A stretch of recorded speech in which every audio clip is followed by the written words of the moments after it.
السلام علیکم ورحمۃ اللہ وبرکاتہ۔ قرآن مجید کی حفاظت۔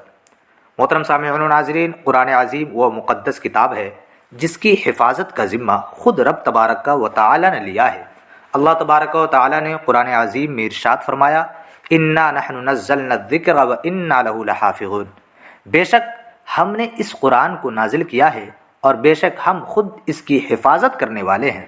اس آیت میں کفار کے اس قول یعنی وہ شخص جس پر قرآن نازل کیا گیا ہے کا جواب دیتے ہوئے اللہ تبارک و تعالی نے ارشاد فرمایا، اے حبیب صلی اللہ علیہ وسلم، بے شک ہم نے آپ پر قرآن نازل کیا ہے اور ہم خود تحریف، تبدیلی، زیادتی اور کمی سے اس کی حفاظت فرماتے ہیں۔ یاد رہے کہ تمام جن و انس اور ساری مخلوق میں یہ طاقت نہیں ہے کہ قرآن کریم میں سے کسی ایک حرف کی کمی بیشی یا تغییر اور تبدیلی کر سکے، اور چونکہ اللہ تبارک و تعالی نے قرآن کریم کی حفاظت کا وعدہ فرمایا ہے، اس لیے یہ خصوصیت صرف قرآن شریف ہی کی ہے، دوسری کسی کتاب کو یہ بات میسر نہیں۔ قرآن کریم کی حفاظت کئی طرح سے ہے۔ نمبر 1، قرآن کریم کو معجزہ بنایا کہ بشر کا کلام اس میں مل ہی نہ سکے۔ نمبر 2، اس کو معارضے اور مقابلے سے محفوظ کیا کہ کوئی اس کی مثل کلام بنانے پر قادر نہ ہو۔ نمبر 3، ساری مخلوق کو اسے معدوم کرنے سے عاجز کر دیا کہ کفار شدید عداوت کے باوجود اس مقدس کتاب کو معدوم کرنے سے عاجز ہیں۔ تاریخ شاہد ہے کہ اگر کسی نے قرآن کے نور کو بجھانے، اس میں کمی، زیادتی، تحریف اور تبدیلی کرنے یا اس کے حروف میں شکوک و شبہات ڈالنے کی کوشش کی بھی تو وہ کامیاب نہ ہو سکا۔ کرامتاں کے ملحد اور گمراہ لوگ سینکڑوں سال تک اپنے تمام تر مکر، دھوکے اور قوتیں صرف کرنے کے باوجود قرآن کے نور کو تھوڑا سا بھی بجھانے پر قادر نہ ہو سکے۔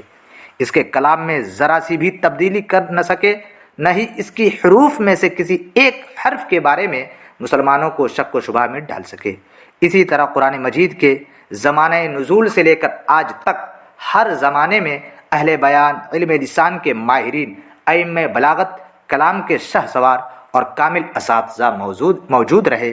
یوں ہی ہر زمانے میں بکثرت ملحدین اور دین و شریعت کے دشمن ہر وقت قرآن عظیم کی مخالفت پر تیار رہے، مگر ان میں سے کوئی بھی اس مقدس کلام پر اثر انداز نہ ہو سکا، اور کوئی ایک بھی قرآن حکیم جیسا کلام نہ لا سکا، اور نہ ہی وہ کسی آیت قرآنی پر صحیح اعتراض کر سکا۔ یا قرآن مجید کی حفاظت سے متعلق ایک حکایت ملاحظہ فرمائیے۔ چنانچہ حضرت یحییٰ بن اکثم رضی اللہ تعالی عنہ فرماتے ہیں کہ مامون رشید کی مجلس میں ایک یہودی آیا اور اس نے بڑی نفیس، عمدہ اور ادیبانہ گفتگو کی۔ مامون رشید نے اسے اسلام کی دعوت دی تو اس نے انکار کر دیا۔ جب 1 سال بعد دوبارہ آیا تو وہ مسلمان ہو چکا تھا اور اس نے فقہ کے موضوع پر بہت شاندار کلام کیا۔ مامون رشید نے اس سے پوچھا، تمہارے اسلام قبول کرنے کا سبب کیا ہوا؟ اس نے جواب دیا، جب پچھلے سال میں تمہاری مجلس سے اٹھ کر گیا تو میں نے ان مذاہب کا امتحان لینے کا ارادہ کر لیا، چنانچہ میں نے تورات کے 3 نسخے لکھے اور ان میں اپنی طرف سے کمی بیشی کر دی۔ اس کے بعد میں یہودیوں کے معبد میں گیا تو انہوں نے مجھ سے وہ تینوں نسخے خرید لیے۔